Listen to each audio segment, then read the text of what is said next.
Well, it's really not the exterior. Oh, yes, right. Get on there and read it next year. And it's either orange or Okay, it's So- 9:31. We're gonna call the meeting to order. Information and proper public notice of meeting was taken care of, and, Yes. okay. Item 3 is to review and approve minutes from the previous meeting. Any corrections or additions to them? Okay, got a motion from Kelly. Can I get a second? I Frank? second it. Mary? Okay. I will. Yeah, it's good to hear your voice. Any other discussion here? Okay, not hearing any. All in favor of approving the minutes as presented, say aye. Aye. Opposed? Motion carried. Okay, item 4 is agency reports. Anybody here got a report or somebody want to report? I'm not even seeing. You don't want to report. Okay, we'll move on. Maybe somebody will show up. And that's to schedule our next, meeting.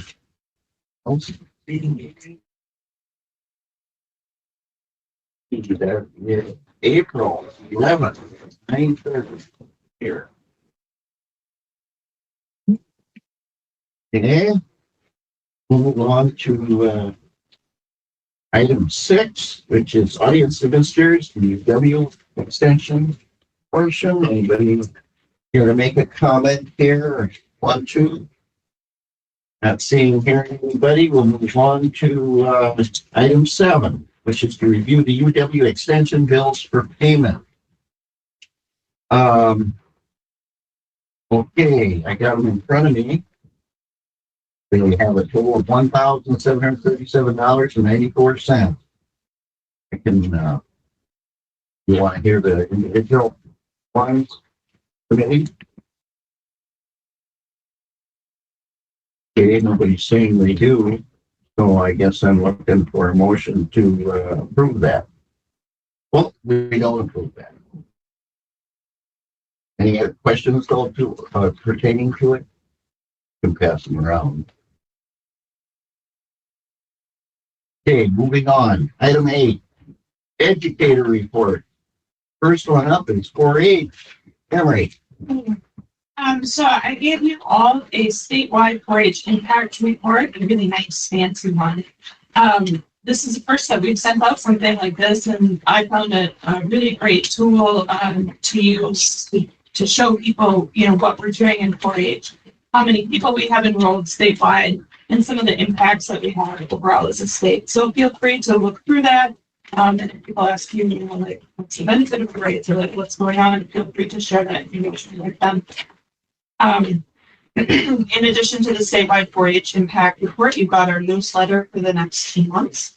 On the front picture of the newsletter is my husband filming a plant disease diagnostics, the director at UW-Madison Plant Clinic, Brian Wilson. So if you guys know, part of the services that we have is that farmers or gardeners or anybody can bring in their plants to us. We send them to Madison. You will diagnose the disease, and then we work with them. It's an additional service that we have. Normally, that's agriculture. But the reason why it's there is, as you know, I like to write curriculum, and so we put together a tomato kit for our 4-Hers. It looks like a little tomato, and there are 5 4-H staff downstairs in the basement right now packing over 250 of these 4-H tomato kits to be sent statewide. And included in the kit is a curriculum that I wrote that's been turned into a book.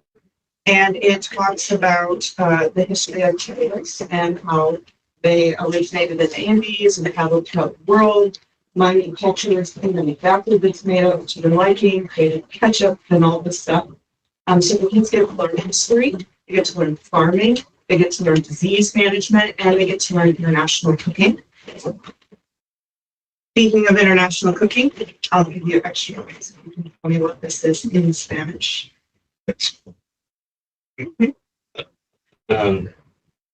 Football.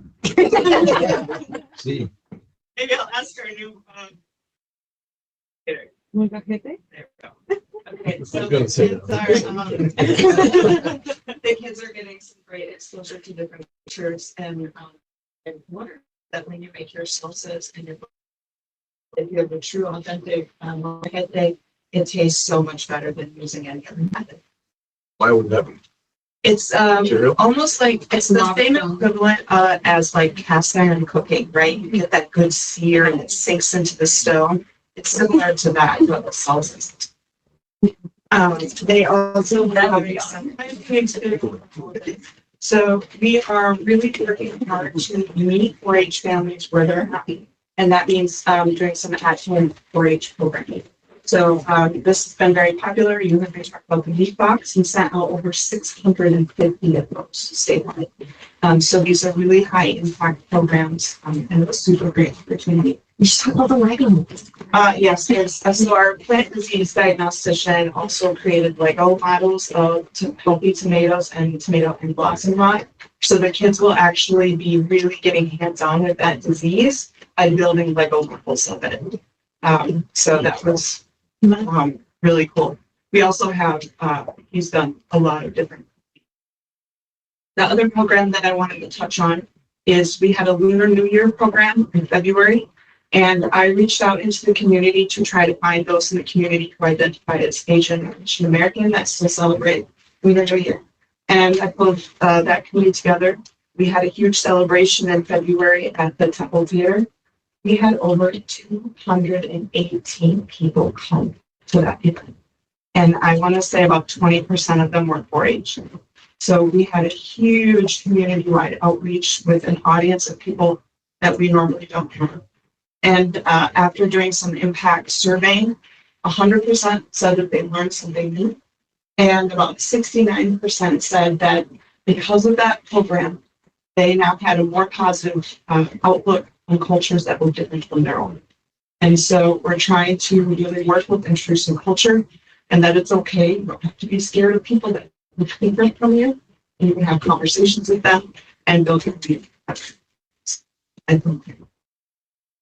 And that's why I'm in my ladies because we're holding boxes and stuff. So after if you want to come downstairs and see the whole process, feel free. Questions? Christian? Who's next? Are you next? You're down. You're up. You're You're next. already getting stuff out. Actually, can you want me to pass it? Yep. You faster. All right. Okay. Hi, everybody. I've also not been here for I don't know, 3 months. Will asked me if I still worked for extension. So the last 3 months, we had been teaching on Thursday. So meetings on Thursdays. And we, meaning Christine Meyer, who's a new educator for, we have a 3-county team, right? And so, so Christine has been onboarding over the last however many months. And so she shadowed me at Lafarge and Prairie View Elementaries to teach. So that was on Thursday. One of them was on Thursday. So I haven't been here.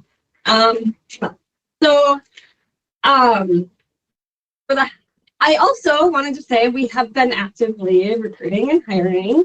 And now we have Monica. So I don't know if you want to take a minute to introduce yourself. Well, hi, with you. I'm Monica Diaz, and I'm based in Richland County. But I'm also a nutrition educator, and part of my activities is to teach and also be part or include the next community. I'm from Mexico. I just moved here around 8 months ago, so I'm new in the community and in the area. I don't know if someone have any questions. You work all 3 counties then? Yes. Yes, I will help the 3 counties eating the my prophet in Spanish. Welcome. Thank you. Yeah, she has really good connections with the farming community too, just because of her family that she's her husband's family. So that's good too, because just excited to have Monica. So, let's see here. So hired bilingual educator.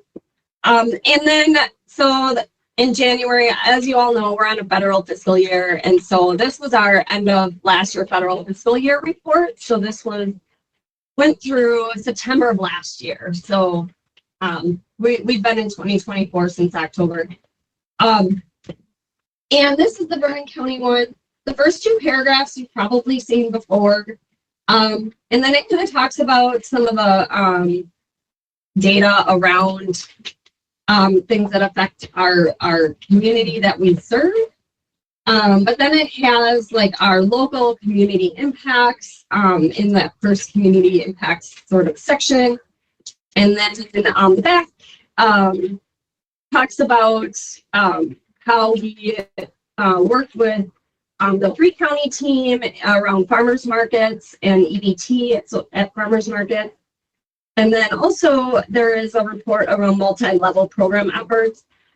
And what I'll say is that you're going to see, at least with extension in health and population health sort of interventions, you're going to hear this term multi-level or policy system and environment. I feel like I've talked about it before, but multi-level efforts are evidence-based efforts that essentially are not just going in and teaching the kiddos how to eat healthy, because we all know, like, just because we know how to eat healthy doesn't mean that's what we do, right? Like, we probably all empathize with that on a daily basis. So there are many things that impact our health, and it includes whether or not, there's healthy choices around us, or how people navigate their environments and what's in front of them. And so we do what we call multi-level. So like if we're working with a school, for example, on my bullet here, for DeSoto Area School District, we teach at Prairie View Elementary. We do direct ed, 2nd, 3rd, and 4th grades. We also work with the food service director around trying to integrate Harvest of the Month. Well, to take it even a step further, last year we have gotten funding through DAPCAP for them to purchase local produce, and then ADRC from Crawford County minimally processes it so that the food service director can actually have the time to use it. So like butternut squash. I don't know if you've ever cut up a butternut squash, but it takes a minute, right? And it's labor intensive. So the ADRC, they were able to, with this funding, pay somebody to minimally process it, and then the school got it for free to sample with the kids.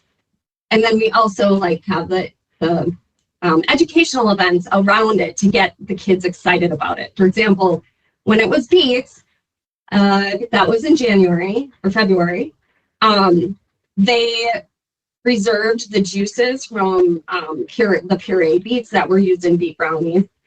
And the kiddos in our class painted with the beet juice, right? So that's just another way to engage the kids and get them excited, more open to trying new foods. So they also tried 3 varieties of beets that month, raw. So, yeah. Let's see here. And also we did get the 2 Growing Together grants. That's new news. And I also wanted to mention, so under programming, under the first bullet, I'm working with the statewide team on a statewide GusNIP grant. And actually there was legislation that made it through, and now I believe it just needs to be signed by Evers at this point. It was supported by both parties. And so basically the state is going to fund 50% of a partner who is partnering for GusNIP, which is the Gus Schumacher, grant. So it's a nutrition incentive grant. Usually at the state level, it is implemented by the state. So usually the state provides that first half to match the federal GusNIP 50%. the goal is to take that money and distribute it to partners, especially usually farmers markets. Okay. And the goal is to create a nutrition incentive program and fund that program at the farmers market. So, for example, usually it's double bucks programs. They call it, different across the country. They have them at multiple different states. And Wisconsin has never had a statewide GusNet program, nutrition incentive program. But in each state, it looks a little bit different. But the goal is to, like, if I use my SNAP card at the Broken Farmers Market, I could get, let's say I spent $20, I could get up to $20 in addition to spend on fruits or vegetables at that market. So that funds that extra $20 that would go towards, purchasing more fruits and vegetables. So the good news is that we have several markets in our 3 counties that have been interested or participating in kind of the preliminary grant process. But now that the state has basically, we're pretty close to them funding it, DHS will be kind of that 50%. They'll receive that money from the state to match that federal match. And then Extension will be running the program. Viroqua Area Farmers Market is going to be involved in that, as well as the Richland Farmers Market. And Chris also went to testify on behalf of that when it was being discussed at the legislative level. So that was really nice too. So that is looking like it's going to be happening. So that's exciting. And look out for whatever we're going to call it. I don't know if we'll call it double bucks or market match. But the idea is to get people to purchase more fruits and vegetables. We just know that people need that incentive. Again, this is like multi-level programming, right? People need that incentive. It's more successful. EBT at farmers markets is more successful when you have some kind of market match program. Any questions about that? Question for Sheena. You can purchase it. I don't think so. Barley's a grain or whatever. Yeah.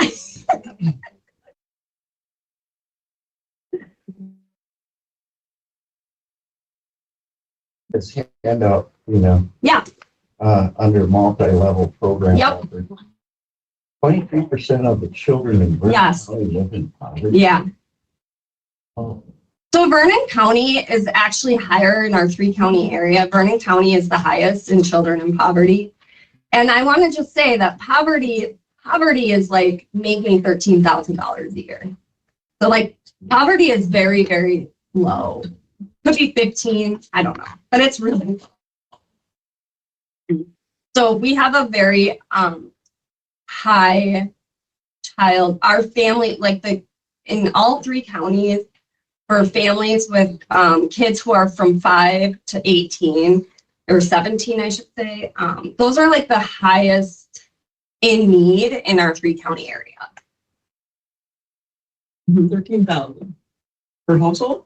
I should look it up. It's somewhere around there. I mean, in the 1980s, that was a crazy number. It hasn't changed much since the 90s. But the federal poverty level, I don't know at what point they make that decision. Unemployed people that. That's why I'm like, so 15,000 for a 1-person household. 2-person household, 20,000. 3-person, 25,000. 4, 31,000. 5-person, 36,000, which is what's happening. Between gas and childcare and food, 30,000 don't go nowhere. And we got this inflationary factor taking away that too. That's sure. You're speaking of child poverty, so it's not like they have the choice. Well, right, yeah, right, they're, yeah. I mean, who knows what their situation is? I mean, I don't know. That was from the 2020 census. Okay. Yeah, because our Vernon County Alice data household poverty is at 14%, the state average is 11%. So we are significantly higher. Well, that's household. Though. Yeah, Yeah. that is household. So that's not just children. No, Right. that's considering the whole household. Yeah. But it's just striking, you know, here we are, we don't quite look at ourselves that way, but people. I'll send my children your way. Right. Like,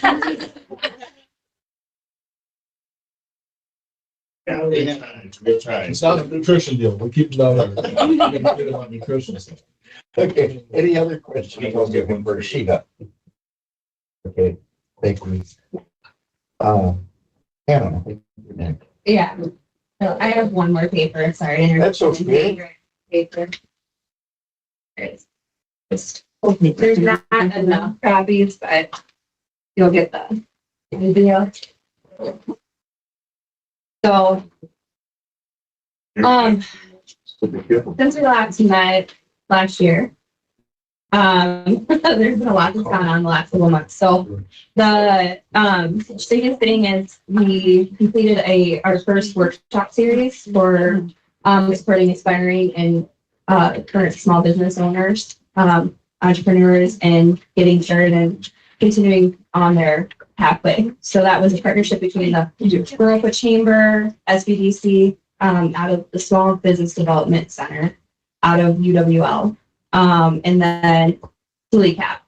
So we worked together. We had a 4-session workshop series, and we're looking to duplicate again this year. And so I've been talking to different communities to see who would like it to come to their area next. So far, West King and Green Valley seem to be the two communities that are most interested at this point, followed with Hillsborough. So still working through that, hoping to have one later this year in September. Not around fair time though. I promise it won't happen around fair time. So, and then Homegrown was done on Thursday, February 29th. And we had a wonderful roadmap that was created out of it. I'll pass it around. Yeah. It made it. And so with Homegrown, it really looks at building your own in your communities. And what I wanted to be the approach that I used, which is not typical when administering this programming, is it's typically done focusing on one community out of the county. And I wanted a county-wide approach. So I think all of our communities can benefit from this. And we had stakeholders from all over the county with a great representation that was there. And with it, we were able to, on the first page, just kind of see where everybody's thought process was in their current communities with what entrepreneurship looks like for them. What are the struggles, the gap areas, things that we can work on. And then on page 2, we were able to actually formalize some plans for it. And with that, we were able to have 4 action items that came out of it. So of it, we were looking at creating a guidebook that was indexed by types of support or topic areas that were necessary and important to entrepreneurial support. From that, then we are also looking at coordinating networks with people. So developing network resources for new businesses starting out, and a way for them to support each other by attending their own events, each other's events. That way they can help promote within and just share out to their downstreams. The other aspects were to look at creating a peer-to-peer forum, more like a business networking and mentorship program for them. And then finally, it was just continuing to look at and investigate the needs for entrepreneurs as we continue to grow in Vernon County. And then the final one that I'm working on and I'm pleased to bring to Wisconsin, we've adopted programming from Minnesota and several other states And we have the Rev programming that's coming out, and it's we're calling it Wisconsin Rev. So the one pager that went around that's not in back, I helped with the statewide team to create that. And we're going to be, Vernon County gets at least one pilot community for this inaugural program. And I'm currently working with outreach to various communities that meet the criteria for Wisconsin Rev, having at least 1,500 population size, and that can include stretching into our school district boundary lines in order to meet those needs. So discussing that and going through, I hope to be doing some presentations here soon at some of the various city council meetings to see who wants to apply for the program. So that's the kind of the bigger picture right now. We're planning to start here this summer in July with the formal program by having a community enrolled and it's a 3-year grant program, and Compure Financial is funding for 3 years. So we're very excited about that. And then looking ahead, we have next month's Entrepreneurs and Inventors Club, INE Club. And we're looking at supporting food and farm businesses in this one. And it's really going to be helping people formalize what their mission statement would be when they start out and their vision for their business. So a colleague of mine, Jessica Jane Spade, will be coming to present on that. She is the statewide food specialist for that, food entrepreneurship specialist, and every year she plans the Feed Summit. So excited to have her come in April. And I was able to help coordinate for a regional broadband workshop to come to Vernon County next month in April on the 16th. Ironically, just happens to be the same day as the county board meeting. So I don't pick the dates. Yeah. Question. So Compure Financial is totally sponsoring this for you? Yeah, they fund Minnesota's. They do? They fund, Excellent. yeah, it's through the Smith, Southern Minnesota thing, foundation, and there's, so they have people in it, and then there's, CETA, which helps with them too, but the funding is primarily there. And they've been doing it for several years there. So the potential for it to be more than just a 3-year grant is there. But that is something my higher ups have to continue to negotiate. Yeah. Yeah. So, Well, I'm but- familiar with them, and they just, well, we're in a Compure region, so Yeah. we have several locations that are around, right. including the one that's here in Brokewood. So we're able to leverage that. Where They're moving to lacrosse. Sparta, maybe too. Yeah, they're gonna close Florida. Everyone gets their best look around. Wow. Yeah. Okay, any questions here? Okay, now, I don't know, says crops educator, Edward's here. Just a few things from Sam. I think you have it up. Yeah, we understand. See, let's stop for Juneau County today. Yeah. Juneau. Miranda. They're on the way. Come on. I'm back. Busy, same day. Yeah. Play it like she. Well, I mean, Will saw him in action last week. He got He was here. Yeah, he was here at some point. He was teaching the pesticide applicator training class. And he's just been doing a lot of that in the other counties. He's got one coming up in Hillsborough too. Yeah. He was doing also the organic production workshop the day before that. Is you can just read it over. It's something really exciting. update the newer applicator training manuals and working on that stuff. He was a guest on the Wisco Ag News podcast, which we put on our Facebook. If I was interested. I'm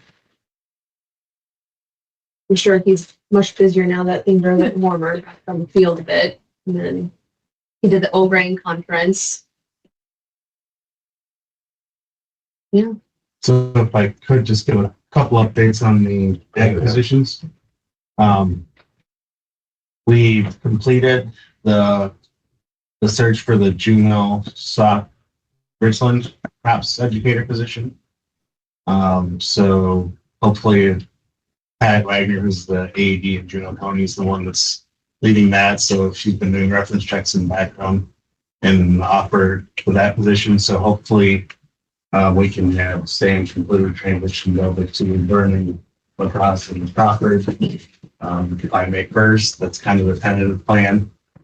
We did post for the regional livestock position, which is Richland, Crawford, Vernon, and lacrosse. So that position that closed. We did screenings. We have initial interviews next week, and we plan on doing final interviews on the 29th here in Vernon County. I mean, maybe one member from the committee that would like to be part of those interviews. That would be appreciated. Again, I don't know how many or what the time schedule will be. We kind of have a 29th day for that final interview.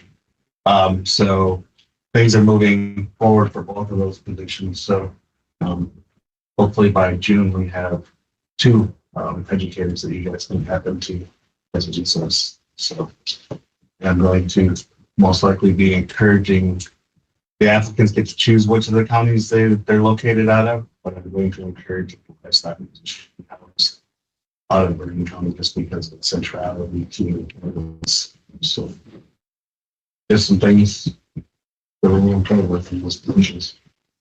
Any questions for Adam? Is this the livestock educator going to cover? Richland, Vernon, Crawford, and lacrosse.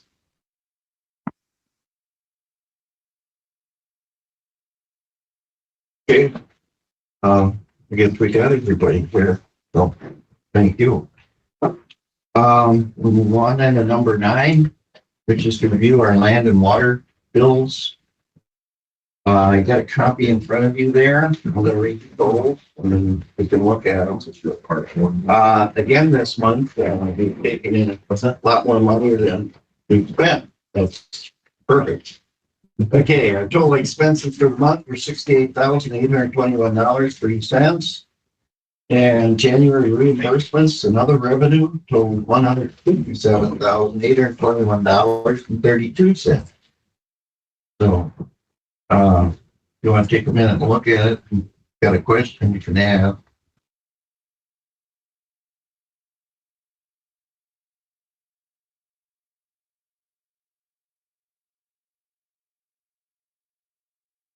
So, this garbage pickup, does that go out in January too, Marty? Yeah, just with all the projects we still have going on, we have the one at Main site is still kind of getting picked up just from sorting through the old building and moving into the new one. What's bad axle apparel? What's that? Apparel, or is it spelled wrong? That's their, I'm assuming you mean the clothing order for what's in grade 1. I don't, oh, in front of me, I didn't know they did clothing. Oh, yeah. Yeah, they do logos. So like, yep. So Right, exactly. Yep, so it's part of their grant. And we're pretty much done being the fiscal agent for the watershed groups now. They've gone to a central a nonprofit organization, which we're supportive of. We were there to help them fly, and now it's Hill Country. So a new nonprofit that's going to kind of be their fiscal manager, which we're A-okay with. Yeah, it is actually. It's progress, you know, that they've come together to form their own. We've got little birds flying on their own now, and that's a good thing. That's the whole point of building capacity. And so we won't, like Vernon County here, in your watershed grant, we won't be handling that. It'll go directly through them. right, Exactly. Yeah, we're kind of wrapping up with, I think, the 2-year extended grants are the last ones that we kind of were still involved with. And we'll still give them letters of support. We'll still support them in different ways, but we just won't be their fiscal agent. Okay, any other questions on the bill? Okay, we'll move on. Item 10, which is audience to visitors, the land and water portion. Anybody got a comment they want to make or so forth? Not seeing, hearing anybody. We go to item 11, which is the parks update. Marty. Yep. Hello, everybody. Let's start with the normal parks revenue sheets. Everybody like to look at, see where we're at. So we basically gotten in all of our leases back for seasonal. Everybody's paid their deposits at least. So when you look at that, that's reflected at the end of the month. So the 31st, all the money is due. So we do a $300 deposit, non-refundable. Everybody signs their lease and they have till the 31st to get the remainder of the money in. So we're expecting to see all of that money come back in by the end of the month. So you'll see March, next month will have changed to be the full amount, pretty much like the prior year. Obviously, there's the changes in rates that we did. There was a little bit of grumbling, but not too bad. Obviously, most people came back and we were able to fill them. So, yeah, just obviously we're all paying more for everything. So, it's been good. Boat slips, obviously, we filled all of those. We're waiting on one person to get us their money. So we've been in communication with them. So there'll be one more going on there. But that's been really good. People still love them. We have a waiting list of over 20 people for that. So it's been good revenue so far. Lots of people starting to call in for camping. I just looked ahead. Sophia for the opening weekend of fishing. So first weekend in May is full. So there's no places at Sophia. So that kind of leads into, the Upper Ridge project that we've had going on. The shower house, if you look at the pictures here, the shower house is set. And the walls are up, the ceiling, the roof panels are up. They did that 2 weeks ago. We were able to get up and get that done.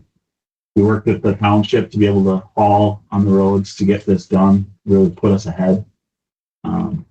We're also, in that one picture, for Cash Electric, started trenching in the new 4 powered sites that we're going to add in on that ridge. That picture kind of shows you all the work we've done up there.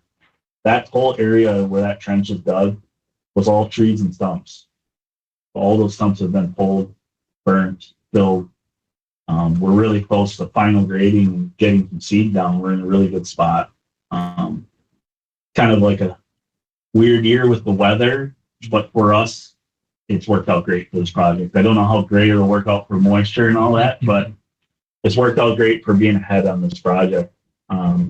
Really come together. There's a lot of different facets to it: the clearing trees, the grading, the trenching of the new power, the new building. So it's really coming together.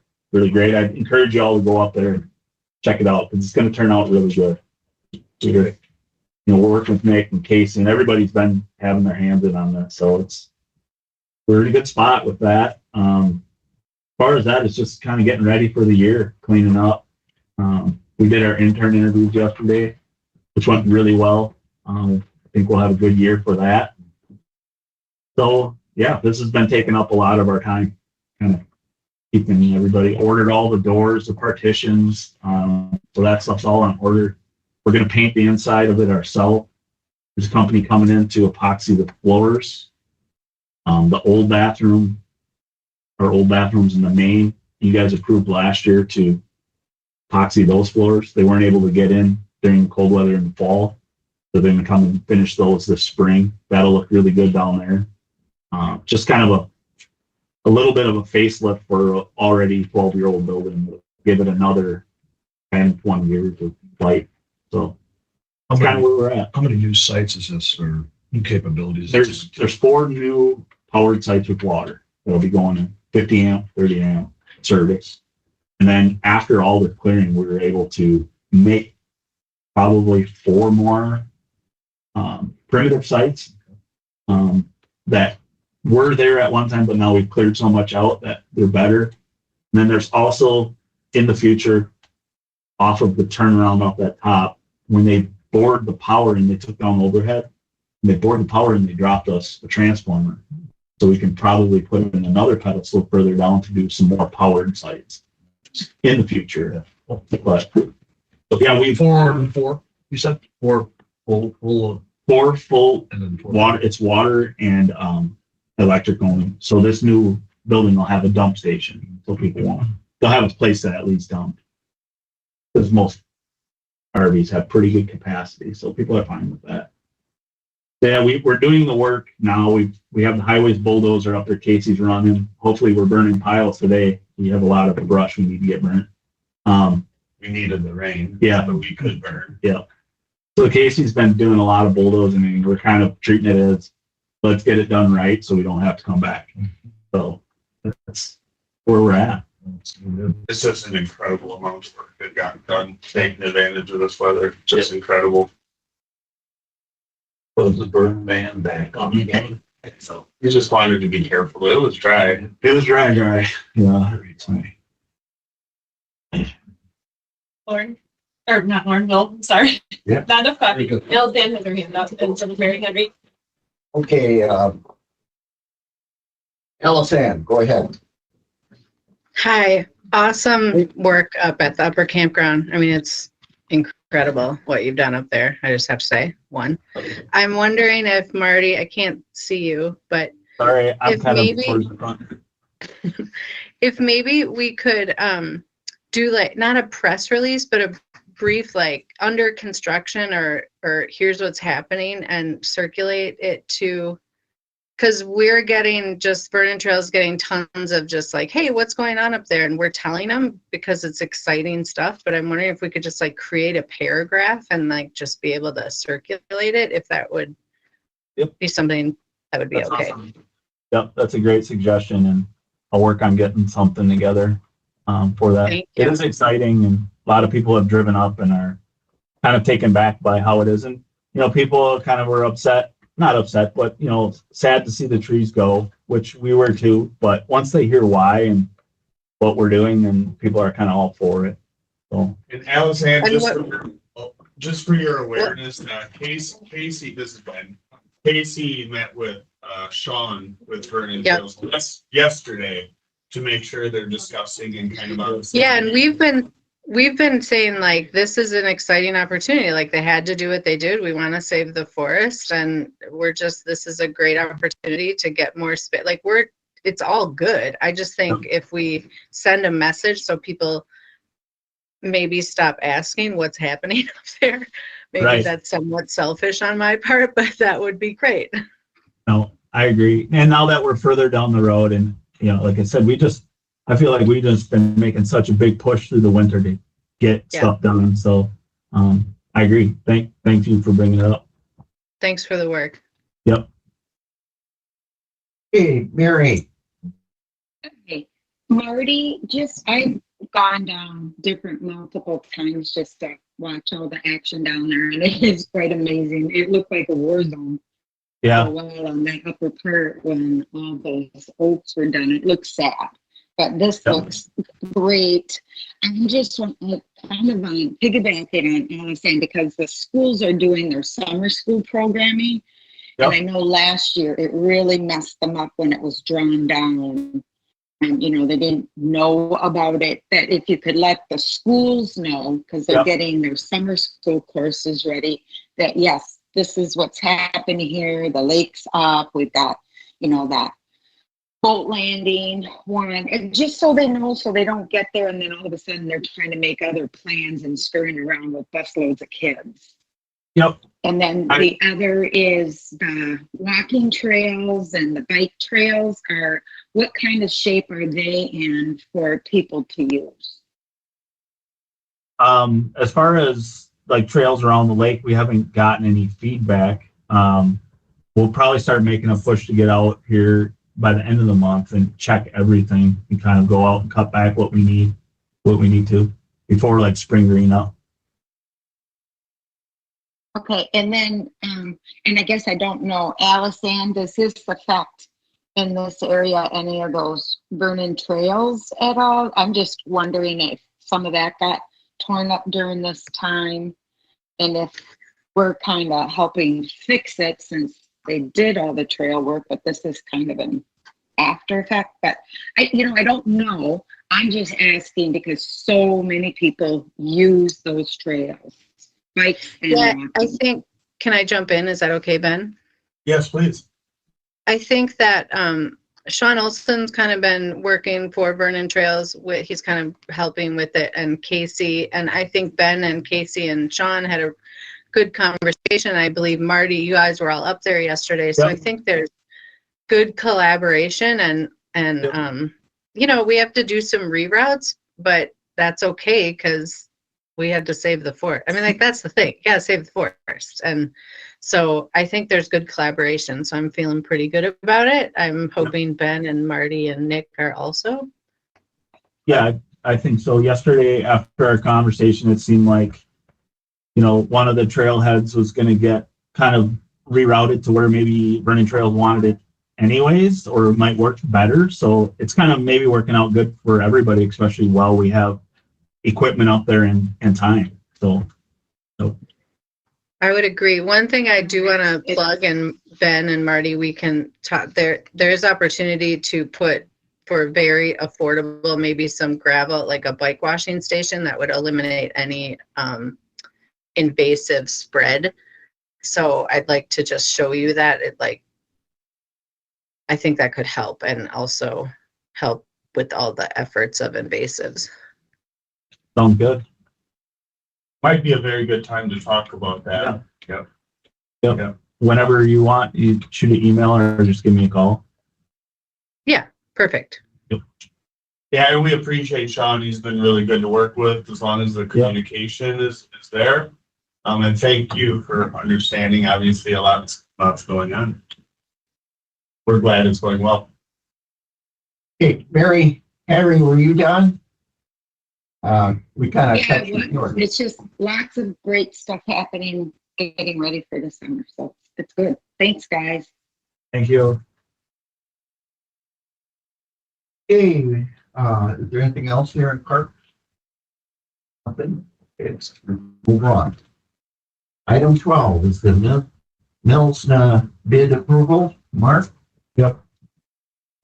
So we had a site showing at the site on February 22nd, I think it was. We got our bids back. They're coming around to you. You'll see them. And we've actually got a representative here, Nick from Hawk Island Excavating. Nick, maybe you could stand up and introduce yourself to the committee, I guess, and see if they have any questions for you. Yeah. We'll hold off on the bid discussion after we hear from Nick here. Excited to be down here. Check from Hawk Island Excavating boss, wanted to be down here too, but come back in advance. But wanted to put a face to a name, and we're excited to do those in, and it's going to be a really fun project. So. Yep. Yeah, so just looking at the bids here, we got 8 of them. We had 24 different contractors at the site showing. I think there's actually 7 bids. But you can see on the page 1 there, Hawk Island Excavating was the low bidder at $365,567.20. And then they went up from there. Who's their ones? He's out of Cashton. He's got like red equipment. So it's got, no? I don't know his name. I don't think so. I don't know who that. I'm just curious. I know anybody else being heard of. Heard of him, but I Right. So throughout this process, obviously yours is our engineer for the project. Everything was ran by them. Everything done through DNR. At this point, I guess we recommend accepting the low bid. And basically, if we have a contract to sign, because maybe Cassie would be the one to sign that. And then, get our final grant award from DNR. Then we would issue a notice to proceed, and that's, But do you get concerned when, I mean, Cass has seen a lot of bids, but anytime someone's 100% off, I get, either they don't know us or they don't know the project, and Billy and the other guys, they know what they're doing. So any thoughts there? I mean, I don't know, I think it's, I think the engineer's estimate might have skewed our bids a little too. Theirs was high, and but you're A lot of confident people- they can get it done for that? I mean, you know what's going on. Yep. I mean, they're gonna have there's got a performance bond. And work has to meet the plans and specifications. We have seen things like this before, where bids kind of spread like this. I don't know. I mean, it's like showing Mark you're confident and really appreciate you taking the time to come here. And I think we have every reason to feel good about this little bit. There are a few items that the DNR will not pay for. That was because DNR dam safety people termed it habitat. I think it's right around 20,000. We're gonna have to pay for all of our dams maintenance account. Still overall project, if we're in this for, with engineering fees and our time and stuff, it's gonna be 420, 430. 20,000, that's a pretty small percentage, so. Okay. Yep. Questions here? I have a question for Mark. Cool. So that habitat piece, did you know about that ahead of time, or was that the surprise? No, we did. Okay. We kind of went back and forth with DNR, heirs went back and forth and They've been like that before, though. That's pretty consistent, isn't it? ultimately. It was a real DNR wrestling match with DNR. I mean, but ultimately, so in other states, they would totally consider that work structural, because it is. And Ayers is used to doing it. We went around and around with DNR. We did limit how much of it was in the plans. We did have them scale that back. I was just thinking about it in consideration with what we have coming up, for the dam, possible dam removal, like if that's something that's already been taken into account as far as process. So that's Right, and so this is probably the only dam decommissioning that we're gonna do really at least almost 100% on with DNR funds. The rest will be federal funds, and we will not run into the same limitations. And one side of DNR doesn't talk to the other, right? The fish habitat crew is like, no, we need more of this stuff. But the dam safety side of DNR is like, no, we're not paying for habitat. We went around and around, and this is just, I know what it ends up being, but as low as we possibly could get. That's on the county's. We're using that habitat word. In our mind, the engineer's mind, it's structural. Yep. DNR kind of kicked it back as habitat, so. We minimized how much was in there. Okay, any other questions here? Well, otherwise I'm looking for a motion. Frank did ask when it's gonna start. So when it starts, you ultimately come with determine the DNR grant award. As soon as we get that, then they will issue Hawk Island notice to proceed, but I'm thinking that's gonna be in the next 2 to 4 weeks. So it would start by going in there, knocking the tower down, getting that wet area to drain out so that equipment can get up and do the work in that pool area. Sorry, well, Okay. Okay, any other questions there? No, I'm looking for a motion here to accept the Hawk Island excavating bid of $365,567.20. Frank makes the motion. Do I get a second? Second. Second from Kelly. Any discussion? Not hearing any. All in favor, say aye. Aye. Opposed? Motion carried. Hawk Island awarded that bid. Thank you so much. Thank you. Glad to meet you. Okay, we will move on to item 13, which is the non-metallic mining annual report. Mark. We got a couple more packets coming your way here. That's the second one, then, so take one of each.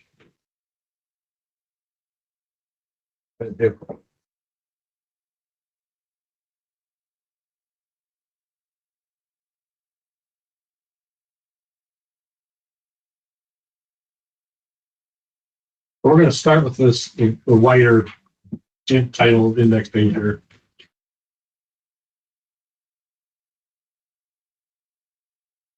2023, so this is our annual, every year we go through all the sites. We check the operator's financial assurance on all the sites. We check the acreage at all the sites, document that.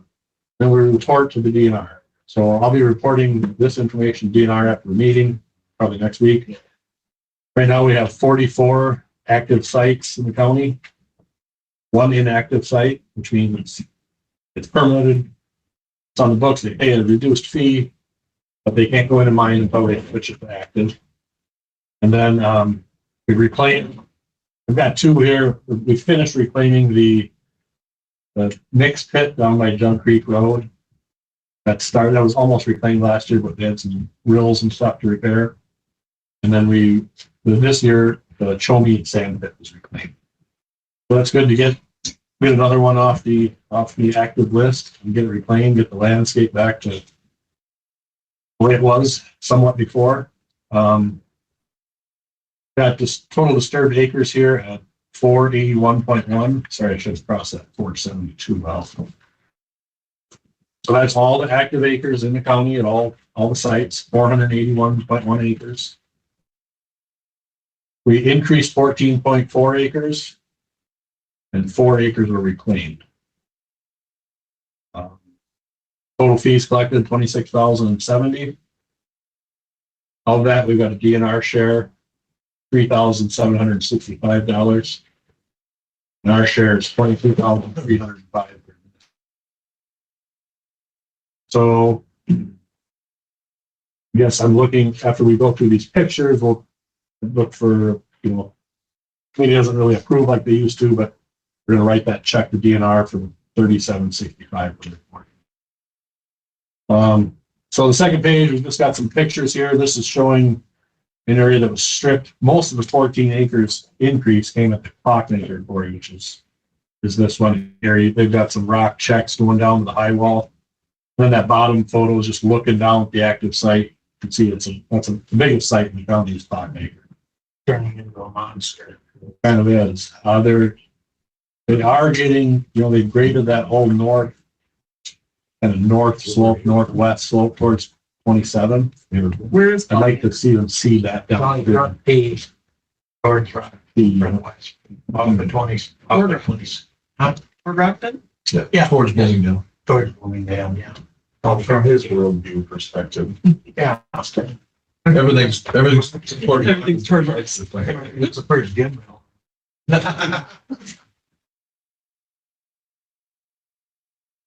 Yeah, it's a big site.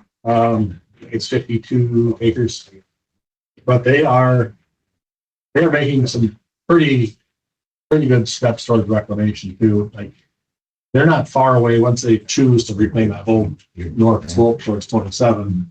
And that could easily be probably 10 acres right there reclaimed. So, and that site is sort of running on real estate too. So. The next page is the Chomi sand pit.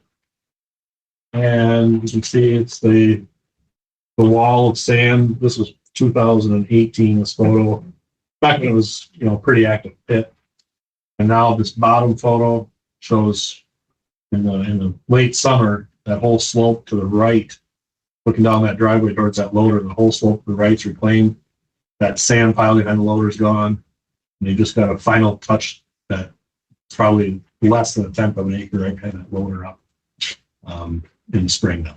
So I just want to remind folks that this used to be a separate position that Mark's doing, right? This is a lot of quarries to oversee and inspect. So back during staff changes quite a few years ago, Mark took on not only the dams, but these extra non-metallic mining responsibilities. So it's a pretty big deal for one person to manage all of that. I just want, not everyone's aware of what Mark was taking on in this county. And I'm gonna add, he does a really good job. Yeah, thank you. Is Vernon County with its 44 sites, active sites, is that like, that's high? No, I think it is fairly high compared to some of our neighbors. I don't know, it seems like, Kramer had an initial foothold here and they had a lot of sites. Not all of them are permitted though. There's old sites that, I think there's probably 6, 7 old sites that just, when the law came about in 2001, where you've got to either leave the site alone and never use it or permit it, it was just decided to just let it go. So I know there's a couple over by Rockton, there's for sure 4 or 5. But those sites can't be ever used until they get permitted. That inactive site, Brzezinski, it says that's Steve Brzezinski. Yeah, it's going up past Romance, Yeah. right? I know. Yeah. I don't know about owner.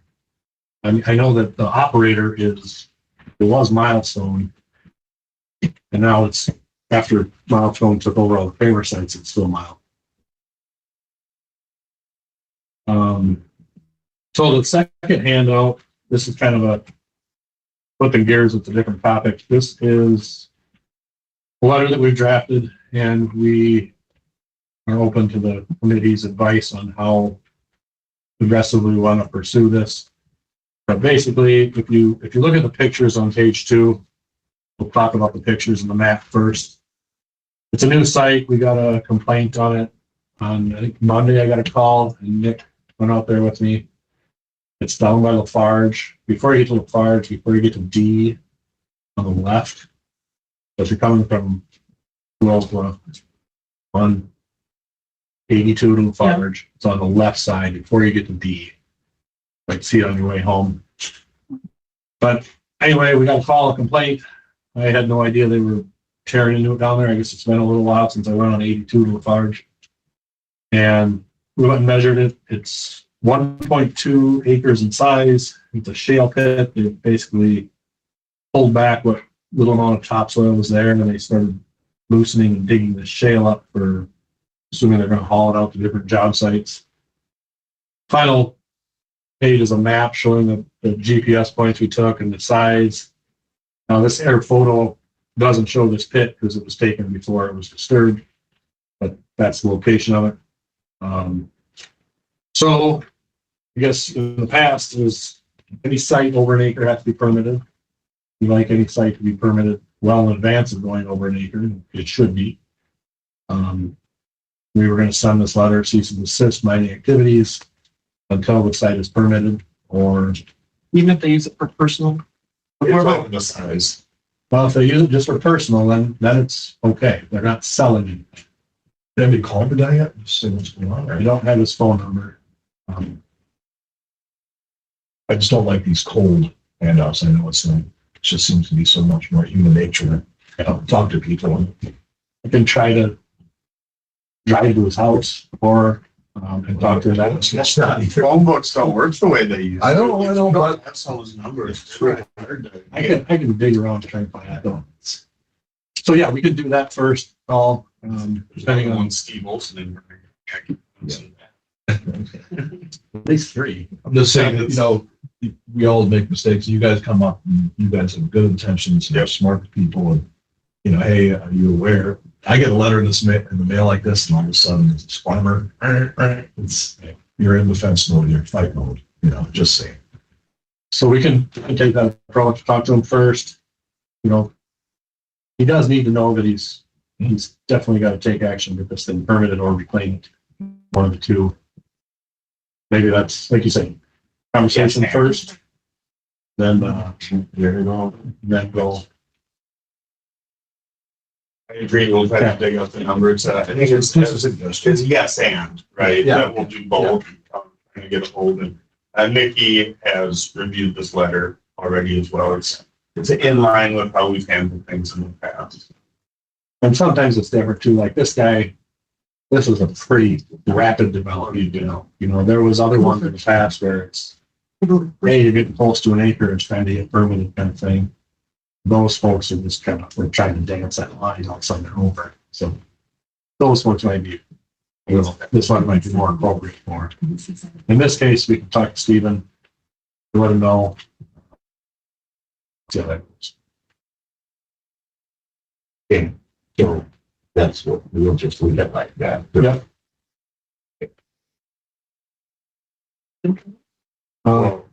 His address is on Church Road. You sent me a prayer. Yeah. Being different.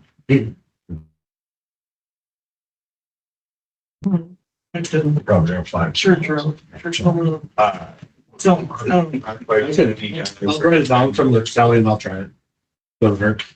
better with the phone call or Yeah. face to face with the match. You know, daily hour.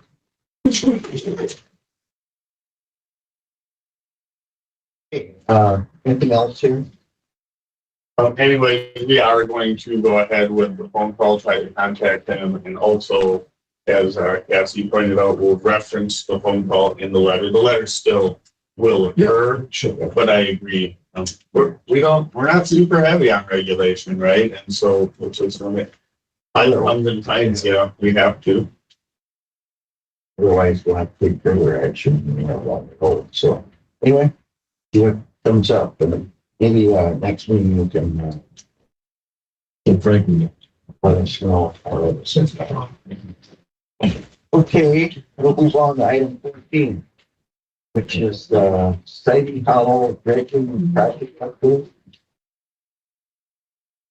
Mark has really taken a lead role on this, working with the funding through AIRS to begin to study. We don't have a ton of information yet, but I want to keep this on everyone's radar because it's pretty important for the community. Thank you, Mark. Yeah, so AIRS came out, did a survey, I think we told you that last meeting. Surveyed the area, took sediment samples. Right now, we're kind of going through some logistics on the beach. We're planning the beach to be below the main shelter. See here. Purple area there. Just down from the main shelter. That's the beach, isn't it? That would be the whole beach area. Why not with new ones? The problem is, you know, you look at the old one right now, it's just a big mud flood. We don't really want to invest in the beach. Thinking it must be silt filled with sediment, or also have stagnant water that's prone to algae blooms and stuff like that. If we get down a little further, we get out of that. Can you do a screen share, please? Don't have one of this map, Mary. This is very preliminary as well. It's on the right side, about 200 yards, Mary, as if you're standing in the shelter looking out. Yes. Okay, well, I can visualize. Okay. Great. Here's the camera. We'll try this, Mary. Can you see that? Not working?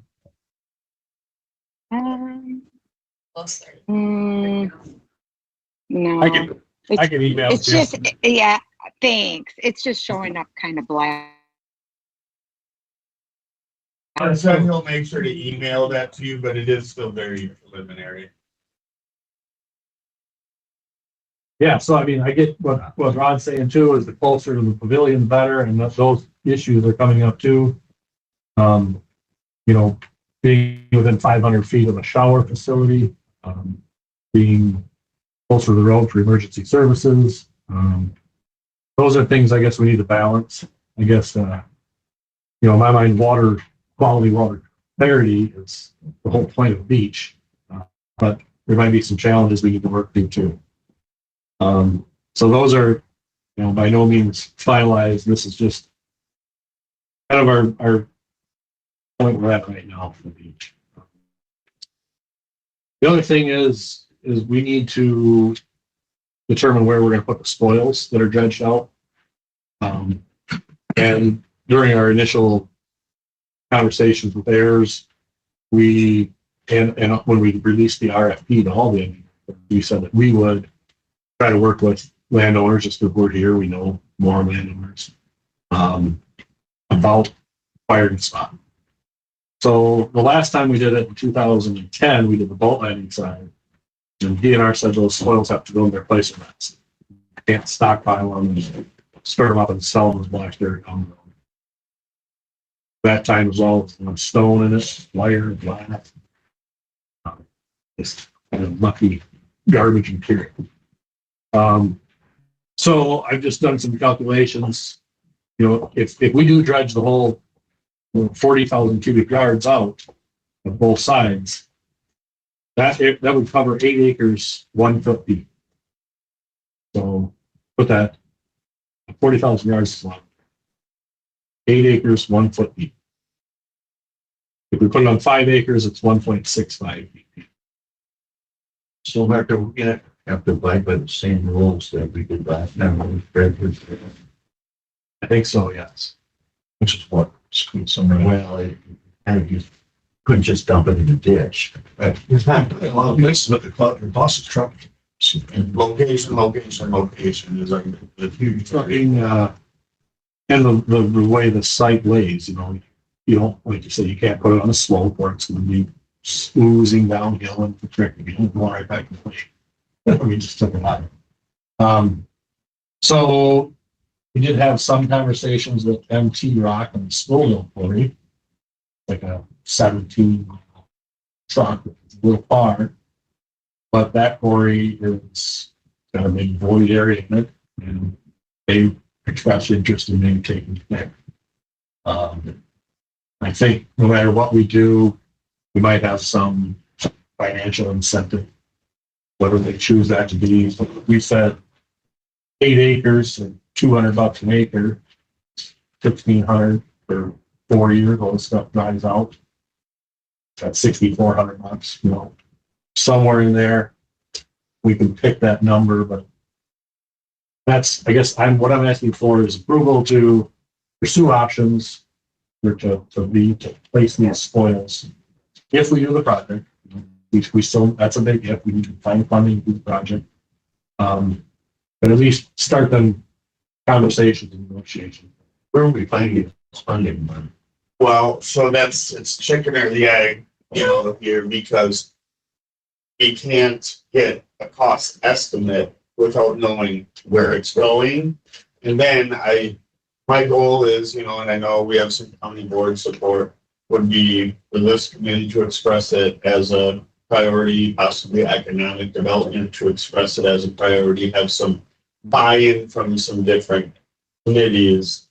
You know, like as far as, so the whole chunk funding is covering this study. We couldn't do anything without the study.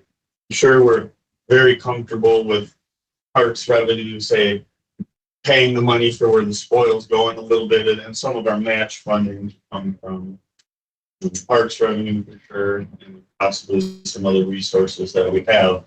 But we will need Amy's help, and you know, we will need to be seeking grants for sure. We can't seek the grants until we have a cost estimate. Yeah. You know, the last time we did this, I'm well aware of it. Here.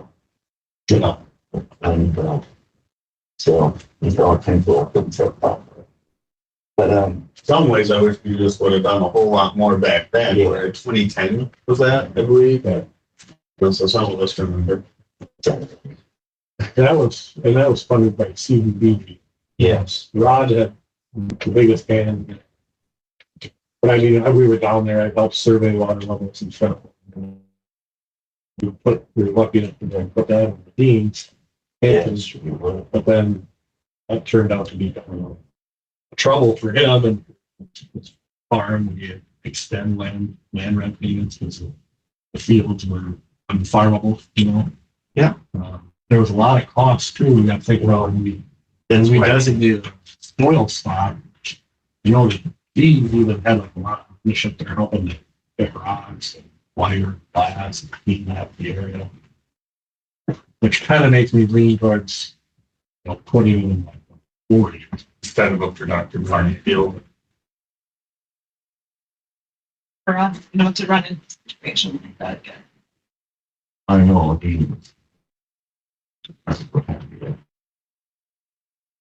It almost went like neck harvest. Yeah, that was more. it's nice enough guy, But had to smooth out touch, but then next though would be a little sort of like. Yeah. So there's a lot of moving parts, can't paint Mark, I'm not for this, but I think if we are looking for permission to basically begin discussions, So when you're looking here for motion, just our approval to go ahead and investigate or who would be interested in how much and so forth. Yeah, I think we make a motion to move forward with finding a resting place or resting places. Like even, for example, the school of quarry, I've done some that. I mean, I don't want to survey the actual site. I just did it on air photo and I don't work kitchens. So I think that it's close, but I don't think it'll take all of it.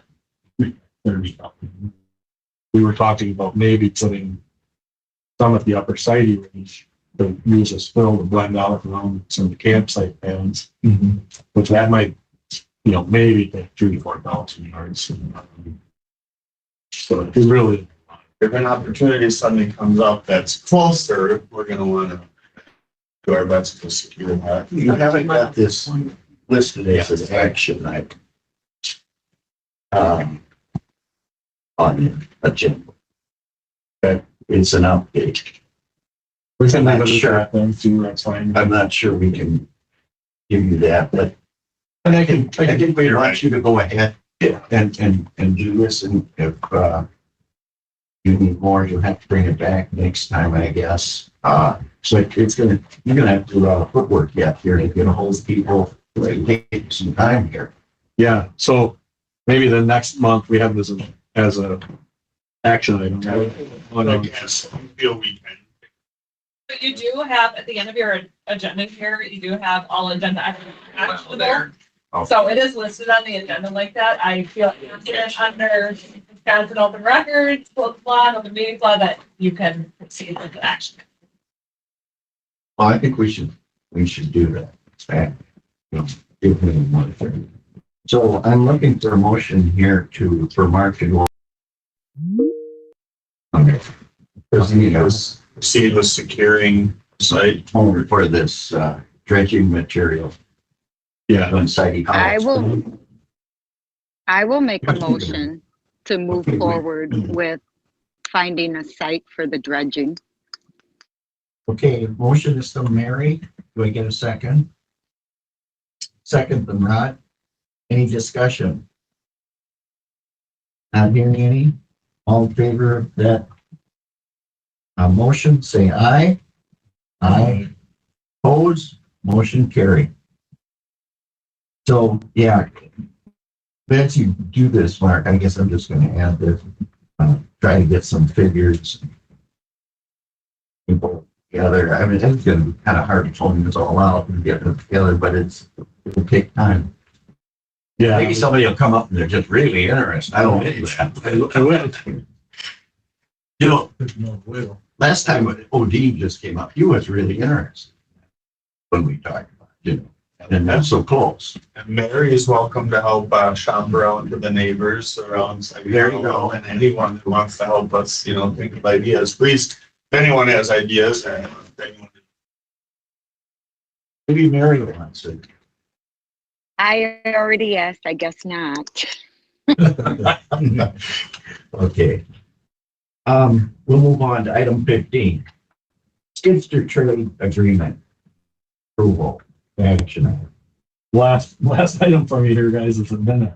Busy meeting, but okay.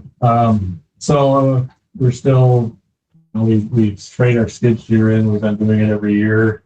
Bobcat, we reached out to them about this year's trade, and it's went up.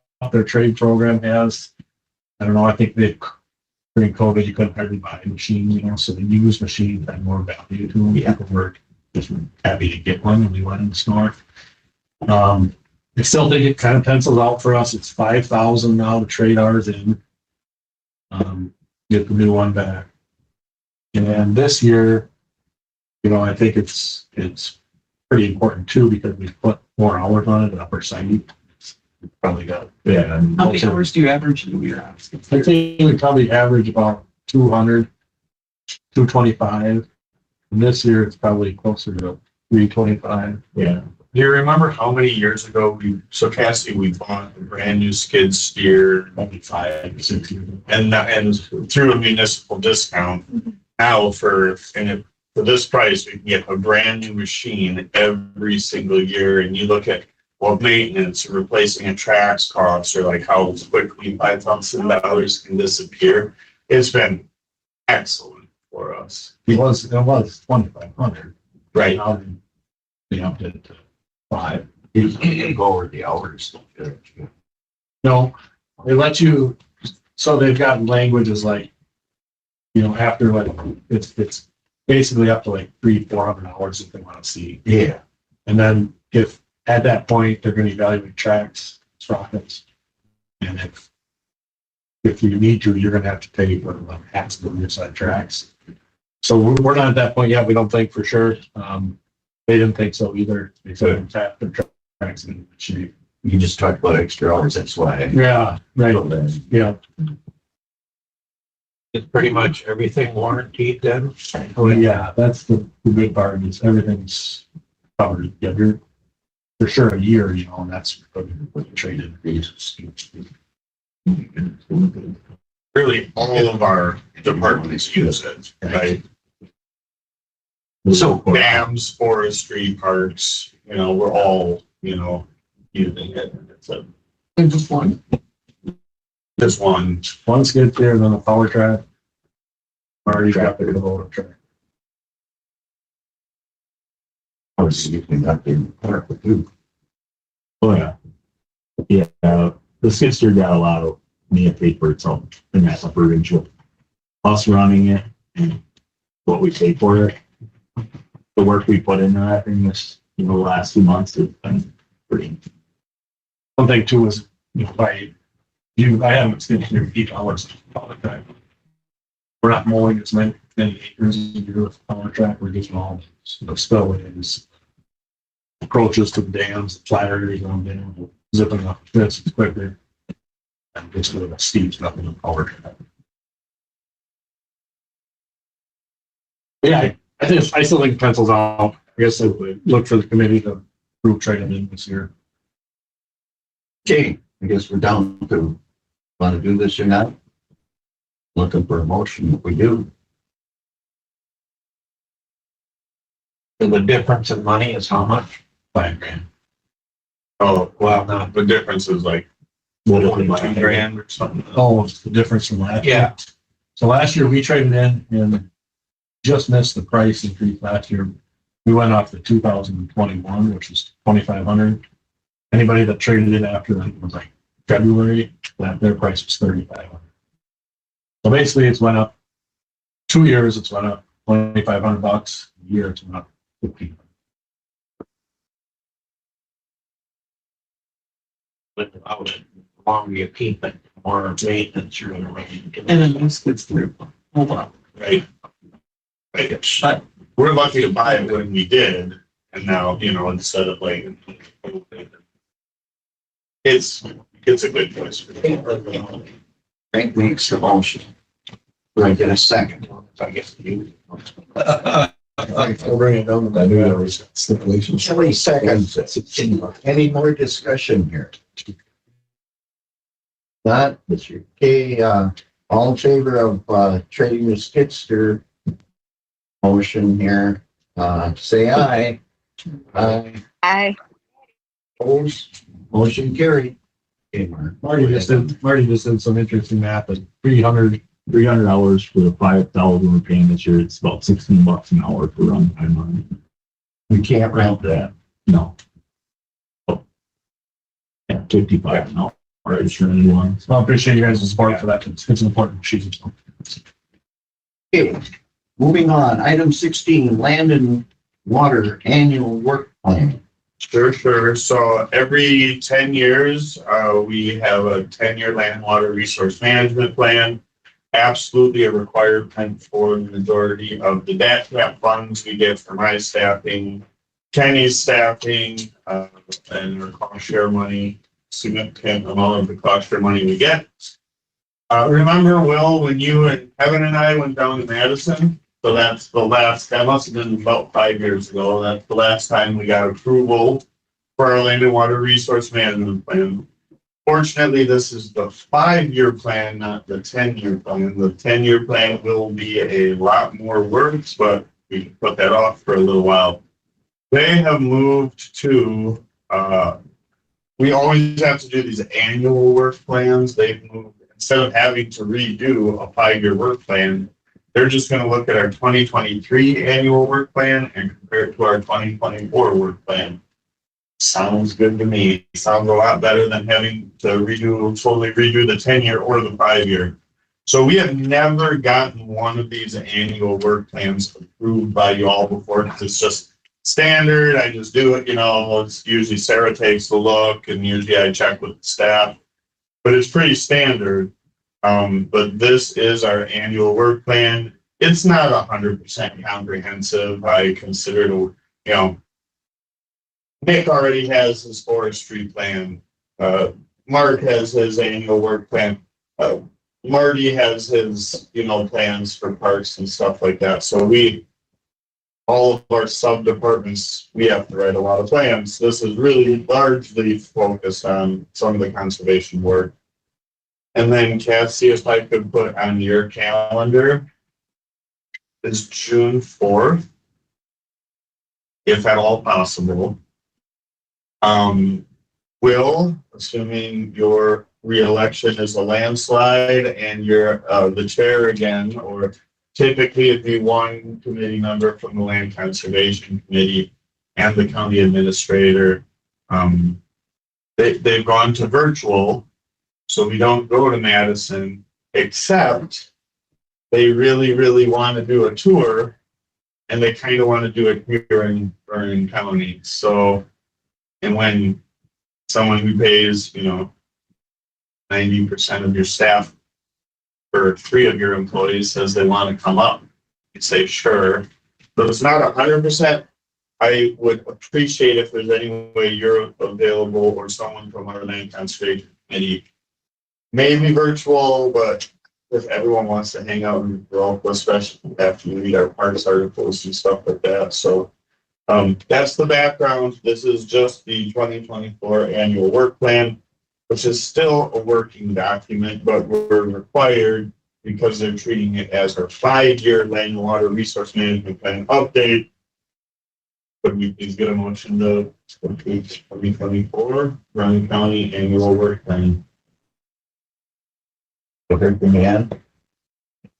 Asking for a motion, okay, Rod makes the motion. Do I get a second? Kelly second. Any discussion? Hearing any, all in favor of the work plan? Say aye. Aye. Forward? Carried. Okay, we are on item 17, Jersey Valley update. Yeah, I'm just gonna give just a brief update on Jersey Valley. So, back in August, we got a grant to review the trail system at Jersey. $20,000 to make that and survey the road system out there. Did some flagging on some reroutes that we have to do after the flood in 2018, about a couple sections of trail. So basically, we're in the preliminary process of putting together a bid packet. We can't do any work out there until after July 15th, once the construction dates come off. So we should be ready to go with the contractor by that date to have some of this work done. We do have some big question marks in some of the dry ditches that our trails do cross, and big dry rooms come through. This is Yeah, there's a ton of rock that comes down to the dry ditches. And trying to mitigate and create like a maintenance-free recreational trail. This is the help of basically everybody in our department to brainstorm, come up with ideas. Kenny's been incredibly helpful. And trying to find like a cost-effective way of having the crossing that's going to be there, hopefully the perpetuity. But trying to keep it under a certain dollar amount so that this grant is the 1-to-1. There's no 50% max, so just give you that one. So trying to keep it under that limit, but also making a good trail or something. Anyways, moving on the process, hopeful that, definitely by July 15th, or not, we'll end up start. So any questions? We'll go ahead and do the bidding, but bring the bids before the committee. So really is just an update.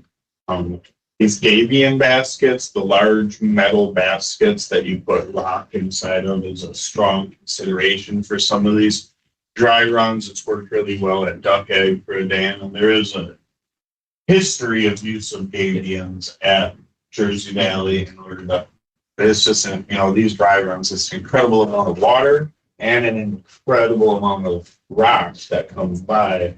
But just planning ahead, or it's not if, but when, right? They could blow up. So they put a lot of, just trying to be really proactive, and like you said, the whole team really helps with thoughts. I think we got to kind of take them on an individual basis, since they're about 5 our bridges and consideration, or Not materials that we're trying to, make a more permanent type crossing. It's basically the very bottom of the dry ditch. So it's just, finding a way that maybe we could take more equipment out there, in the whole trail system. Something that we don't have to worry, are we going to be able to get down the embankment, back up the side of the embankment, or stuff down there. So, just trying to find different options for it. We'll come up with something. Is that Monique? Do you have your hand up, or land info?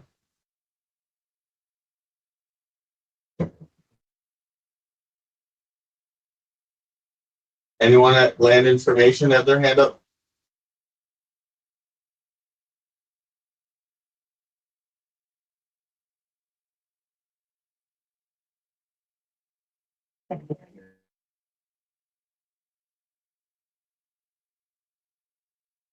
Okay, anything else on this Jersey Valley? Yeah. Was there more questions? Anybody? Okay, we'll move on then to the watershed.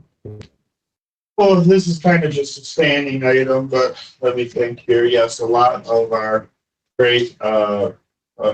partners are going to this model under Hill Country, which we're very happy with as far as the fiscal agent. We will be bringing forward decisions about the dams and the decommissioning related to this very soon, and those will be some major decisions that we have to make. I know Sammer is making good progress, particularly with Badass and Tainter, utilizing some co-trunk funding. Pretty excited, they really are, about getting some monitoring equipment that helps show the progress that they're making. Tomorrow morning, they have a meeting again to cover the purchases that they'll be making to do monitoring, particularly in the Badass container watersheds. Yeah, I should get the date really quick. I know Coon Creek is planning what they consider a pretty big gala event, which is on May 4th, Saturday, May 4th in Coon Valley. Will be a pretty large event. I don't know if anyone knows who Molly B is. They keep referencing RFD TV and stuff like that. She polka party, and she's pretty famous in the farming world. I think where she had a role on the Clint Eastwood movie back a few years ago. Anyways, we're pretty excited about that. Quite a few presentations and partners will be involved with that, so just want to get that on your radar. And I think it's pretty good for a lot of chat update for now. Any questions? Okay. Item 19, reports from committee members and announcements. Rattle off some stuff really quick. We had a very good land and water conference up in Green Bay. I know that it was Kenny, Stammer, and myself that attended. We all get the continuing education credits that we need for our job certifications. And I know that Kenny and Stammer took quite a bit away. There's, we don't have to reinvent the wheel when we talk to other counties. And we learn how they're being successful, and it's just a great way to absorb and get some great ideas. It did get to shake hands and have a few minutes with Governor Evers. Don't worry, I shamelessly plugged Vernon County and their interests. I actually shared a few ideas. They gave me a business card, and then they're like, no, that's the business card we give to everyone. Here's the real business card, So they came back a couple of minutes later, like, that guy's not going to get back to me. This guy will. I am going to follow up with them on a few things that I believe could support agriculture and Vernon County and those opportunities. Please, if you haven't had a chance, I was honored to be able to do page 19, Wisconsin Counties Association magazine. This month's edition. Definitely thank you and a shout out to Cassie and the LCC and most of our staff. Great opportunity. Just absolutely shamelessly promoted Vernon County Parks and Forests. And I like to write. You really painted a picture. Really? First, Do you remember you read that a little bit? Very good. Was John Pedretti's like, when are you going to see a red fox, a buck, and a beaver in the same? Come on, man. Got quite a bit of feedback. Alexander set it up on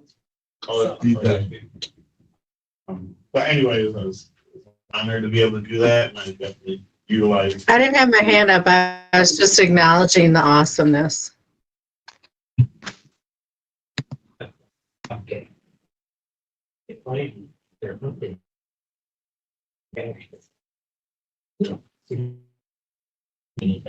There's discussion. We, as Marty mentioned, we had extremely encouraging and successful intern interviews yesterday. So we have a couple, 2, 3 returning, and then a couple, 2, 3, and I'm saying that because one of our students returning from last year, they do Tree Haven through Stevens Point. So that's a lot of us who went to Stevens Point, that's a 6-week long summer camp that they're required to do.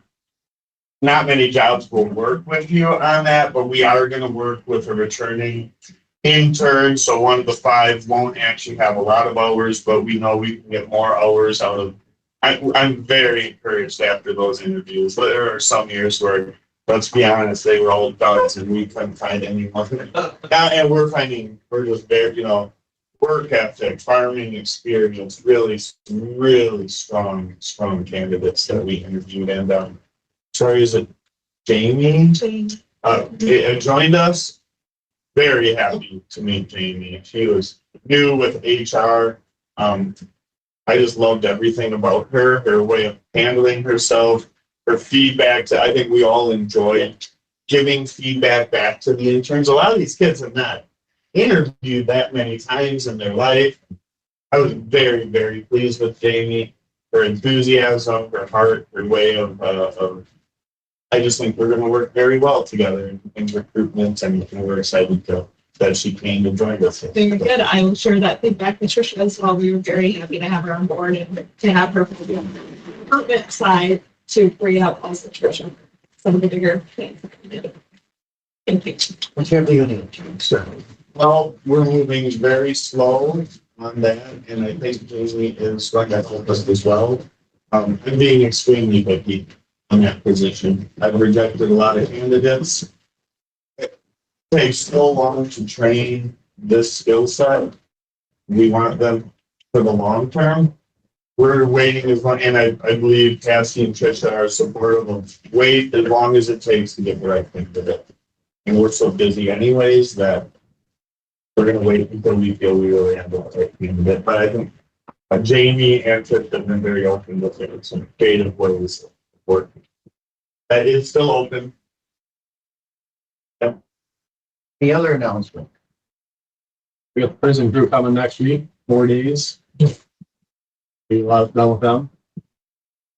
Yeah, we might not know a lot about that, but we have a long tradition of working with PDC, Prairie du Chien Correctional Facility, to get a lot of physical labor done. Where are you gonna send them? We're gonna cut the rock drain, toe drains at Steve's Branch, Hidden Valley, Stone Basin, Duck Egg. And possibly have time to go site up a ridge and just have a pickup rocks and stakes. One last. Yeah. Before we got some seed duns. Yeah, they're awesome. Excited to get outside and plant. Yep. Get a bunch of prisoners and give them chainsaws and let's go. Okay, there's nothing else here, adjournment's in order. Bad boys basketball plays this afternoon. Go Bucks. Make the motion, bring. I would. Now you gotta turn around here. Yeah. Gonna get turned around a little. Kelly seconds. All in favor of adjournment, say aye. They're all Aye. Aye. They're all so good right now. And thank you so much, everybody.